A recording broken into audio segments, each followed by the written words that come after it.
മനുഷ്യജീവൻ രക്ഷിക്കാൻ വളയം പിടിക്കുന്നവരാണ് നിരത്തുകളിൽ ചീറിപ്പായുന്ന ആംബുലൻസുകൾ. ഒരുപാട് അനുഭവങ്ങൾ. ഒരു പാവ അമ്മ, ഏതാണ്ട് ഒരു 60-70 വയസ്സോളമായ ഒരമ്മ ഒറ്റയ്ക്ക് ആ വീട്ടിനകത്താണ് താമസിക്കുന്നത്. ആ ദിവസം പെട്ടെന്നൊരു കോള് വരുന്നു, ഇങ്ങനെ പെട്ടെന്ന് വരണോ, ഇങ്ങനെ വീണിട്ടുണ്ട് എന്ന് പറഞ്ഞുകൊണ്ട്. പിന്നെ നമ്മളവിടെ പോയി നോക്കിയ സമയത്ത് അടുത്തുള്ള ആളുകൾ ഉൾപ്പെടെ വലിയ ദയനീയമായ ഒരു അവസ്ഥയിലാണ് പറയുന്നത്. ആ അമ്മയുടെ ഏതാണ്ട് മോഷനും അതേപോലെ തന്നെ യൂറിനും ഒക്കെ ആ ഒരു വീഴ്ചയിൽ ബാത്റൂമിനകത്ത് കഴിഞ്ഞു പോയിട്ടുണ്ട്. ഏതാണ്ട് ഒരു മണിക്കൂറുകളോളം ആ ബാത്റൂമിനകത്ത് അമ്മ വീണ് കിടക്കുന്ന അവസ്ഥയല്ല. ആ ബാത്റൂമിനകത്തേക്ക് നമുക്ക് കയറാനോ അവരൊന്നും എടുക്കാനോ പോലും കഴിയാത്ത രീതിയിൽ മലമൂത്ര വിസർജനത്തിൽ ആകെ പെട്ടുകിടക്കുന്ന ഒരു സാഹചര്യമുള്ളത്. അവരുടെ വീടിൻ്റെ അടുത്തുള്ള ഒരു സ്ത്രീ വന്നു കഴിഞ്ഞിട്ട് ഞാൻ വരാം മോനെ, നമുക്ക് എങ്ങനെയെങ്കിലും ഇവരെ ഹോസ്പിറ്റലിൽ എത്തിക്കാം എന്ന് പറഞ്ഞു. അവരുടെ ബന്ധു പോലും ആ റൂമിനകത്തേക്ക്, ബാത്റൂമിനകത്തേക്ക് പോയിട്ട് ആ റൂമിനകത്തേക്ക് വരാതെ മൂക്കുപൊത്തി പുറത്ത് നിൽക്കുന്ന സാഹചര്യമാണ്. നമ്മൾ ആ അമ്മയെ അവിടുന്ന് എടുത്ത് മാറ്റി ഡ്രസ്സ് മാറ്റിച്ചു. കഴിയുന്നത്ര നമ്മൾ അവിടുന്ന് തന്നെ ക്ലീൻ ചെയ്തു.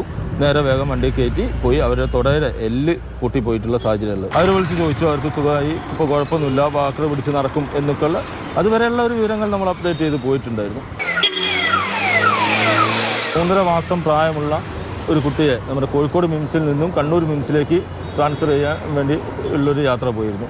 40 മിനിറ്റ് കൊണ്ട് ഇവിടുന്ന് അവിടെ എത്തിക്കാൻ സാധിച്ചു എന്നുള്ളതാണ് അന്ന് എനിക്കത് ഒരിക്കലും മറക്കാനാവാത്തൊരു അനുഭവം. അത്ര സ്പീഡിൽ ആ കുട്ടിയെയും വെച്ച് പോകുന്ന സമയത്ത് നമ്മൾ 2 കാര്യങ്ങൾ നോക്കണം. ഒന്ന്, ഈ കുട്ടിയുടെ ജീവൻ രക്ഷിക്കാനുള്ള തത്രപ്പാടിൽ ഈ വണ്ടിക്കകത്തുള്ള ആളുകൾക്കോ നമുക്കോ ആ കുട്ടിക്കോ ഒന്നും പറ്റാതെ നോക്കണം. നമ്മുടെ അമിത വേഗതയിൽ നമ്മുടെ മുന്നിലുള്ള വാഹനത്തിൽ പോകുന്ന യാത്രക്കാർക്കോ എന്തെങ്കിലും ബുദ്ധിമുട്ട് സംഭവിച്ചാൽ ഈ കുട്ടിയെ എത്തിക്കാനും കഴിയില്ല, ആ പറ്റിയ യാത്രക്കാരനെയും കൊണ്ട് പോകേണ്ട സാഹചര്യം പോലും കഴിയാത്ത ഒരു അവസ്ഥ വരും. അതേപോലെയുള്ളത് ആളുകളെ സംബന്ധിച്ചിടത്തോളം അനാവശ്യമായി സൈറട്ട് പോകുന്ന വിഷയങ്ങളുണ്ട്.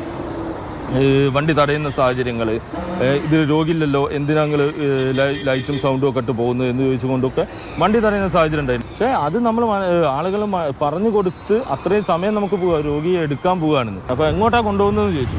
നമുക്കിപ്പോൾ എങ്ങോട്ടാ ഏതാന്ന് ചോദിച്ചിട്ടല്ല നമ്മൾ ഇവിടുന്ന് വണ്ടി എടുക്കുക. നമ്മളോടിപ്പോൾ ഒരു ഫോൺ വരെ വന്നു കഴിഞ്ഞാൽ ഇങ്ങനെ ഒരു എമർജൻസി പേഷ്യൻ്റ് ഉണ്ട്, അതെവിടെയാ സ്ഥലം എന്നാണ് നമ്മൾ നോക്കാറുള്ളൂ.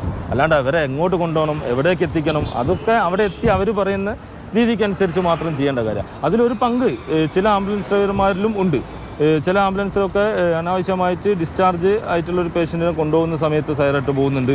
അതേപോലെ ആ പേഷ്യൻറ്റിനെ ഇറക്കി അടുത്ത ഓർഡർ എടുക്കാൻ വേണ്ടി കാണിട്ട് ധൃതി കൂട്ടി വരുന്ന സമയത്ത് സൈറട്ട് വരുന്നുണ്ട്. ഇവിടെ നമ്മുടെ ബയലോ എന്ന് പറയുന്നത്, നമ്മുടെ സ്റ്റാൻഡുമായി ബന്ധപ്പെട്ട ബയലോ എന്ന് പറയുന്നത്, ഈ അനാവശ്യമായി സൈറട്ട് പോയാൽ, അതായത് എമർജൻസി കേസല്ലാതെ സൈറമിട്ട് പോകുന്ന സാഹചര്യം വന്നാൽ അത് നമ്മൾ ഇവിടെ 3 ദിവസം സസ്പെൻഡ് ചെയ്യും. ഇത് റിസ്ക് ആണോ ചോദിച്ചാൽ ആണ്. പക്ഷെ നമ്മൾ ആ റിസ്കിനെ ഈസിയായി കണ്ടുകൊണ്ട് ഒരു ജീവനാണ് നമ്മുടെ കയ്യിൽ എന്നുള്ള ബോധ്യത്തോടു കൂടി പോയാൽ അതിനെ റിസ്ക് ആയിട്ട് നമുക്ക് എടുക്കാൻ കഴിയില്ല. പക്ഷേ ആ ജീവനല്ല, ഇതിൻ്റെ ഒരു വരുമാന മാർഗം മാത്രമാണ് എന്നുള്ള രീതിയിൽ പോകുന്ന സമയത്ത് അത് റിസ്ക് ആയിട്ട് ഭവിക്കുമെന്നാണ് എനിക്ക് തോന്നുന്നത്. മാതൃഭൂമി ന്യൂസ്, കോഴിക്കോട്.